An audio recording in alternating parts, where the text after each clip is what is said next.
Greetings comic lovers, and welcome back to Casually Comics, the channel where we chat all things comics. From reviews of comics new and old, to history, to anecdotes, to musings, and just wherever our whims take us. I'm Sasha, and today it's history, and I'm very excited because it's got tons of receipts, aka quotes, and you know I love reading those to you. If you love learning behind the scenes factoids about characters, creations, and histories, hit that like button. Did that so aggressively my hair bounced. Today we're going to be looking at Spider-Woman and the tangled web of mistrust and history that led to her creation. It was hatched out of salt from years prior. Now, in modern continuity, there have been several Spider-Women, and sometimes other female Spider-People, such as Spider-Gwen, are referred to as Spider-Woman. But we're talking about the first Marvel Spider-Woman to bear this name, and that is Jessica Drew. She does actually beat Betty Brant from that one What If storyline. What if the radioactive spider had bitten someone else? This rolls off the tongue, doesn't it? Oh wait, no it doesn't, because none of the classic titles do. Now, when many think of Jessica Drew, those who know her in passing think of her classic iconic costume, and some who are unaware of her think she must be a knockoff Spider-Man with a similar origin. Her origin is not similar at all, and actually rather outlandish. It actually also had one of the quickest retcons ever, changing from the first issue to the next four. So issue 1,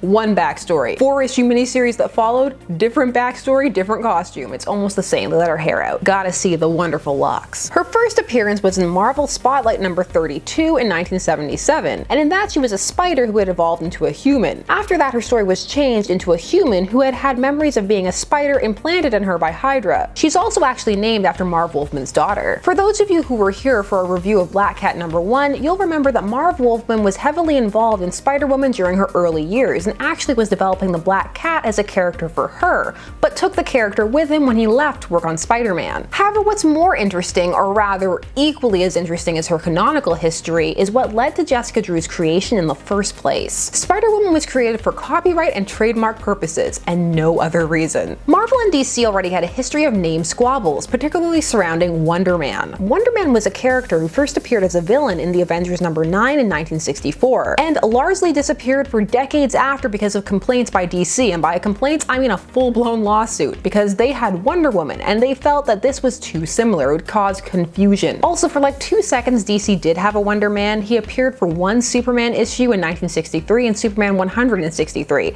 and the story actually isn't what you'd think. One day maybe I'll tell you about it. I probably will. However, after all of this, DC had turned around and played fast and loose with the issue when it came to Power Man, who is, for those not in the know, Luke Cage. Yes, Luke Cage's superhero name is Power Man. How'd they play fast and loose? Well, they created Power Girl. It's my favorite time. Receipt time, aka quote time. Get ready. In 1978, shortly after Spider-Woman debuted, Stan Lee came out and talked about a lot of this. When it came to talking about why Spider-Woman was created, he stated, "I suddenly realized that some other company may quickly put out a book like that and claim they have the right to use the name, and I thought we'd better do it real fast to copyright the name. So we just batted one quickly, and that's exactly what happened. I wanted to protect the name, because it's the type of thing where someone else might say, hey, why don't we put out a Spider-Woman? They can't stop us. You know, years ago we brought out Wonder Man, and DC Comics sued us because they had Wonder Woman, and I said, okay, I'll discontinue Wonder Man, and all of a sudden they've got Power Girl. Oh boy, how unfair." Also, Power Girl wasn't very far after Power Man either.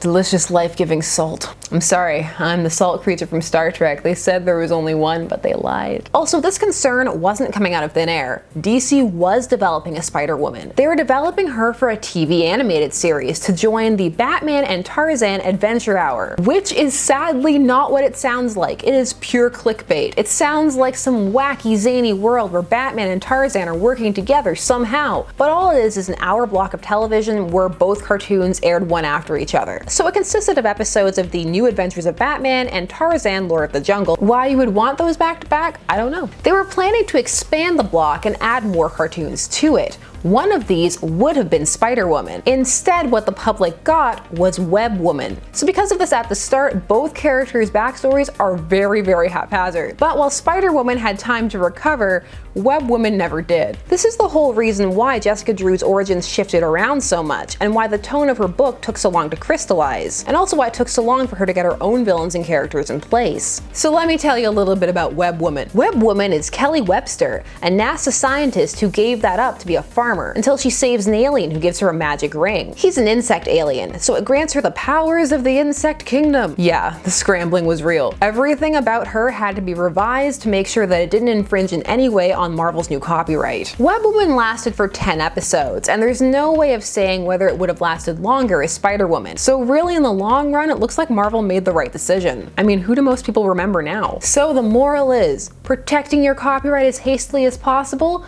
you can still end up with a good character. But it definitely helps if you're a very popular publishing company that people will give a chance to any character you put out. Also, if you have an iconic costume, that helps. I love the classic costume. Look at it, it's great.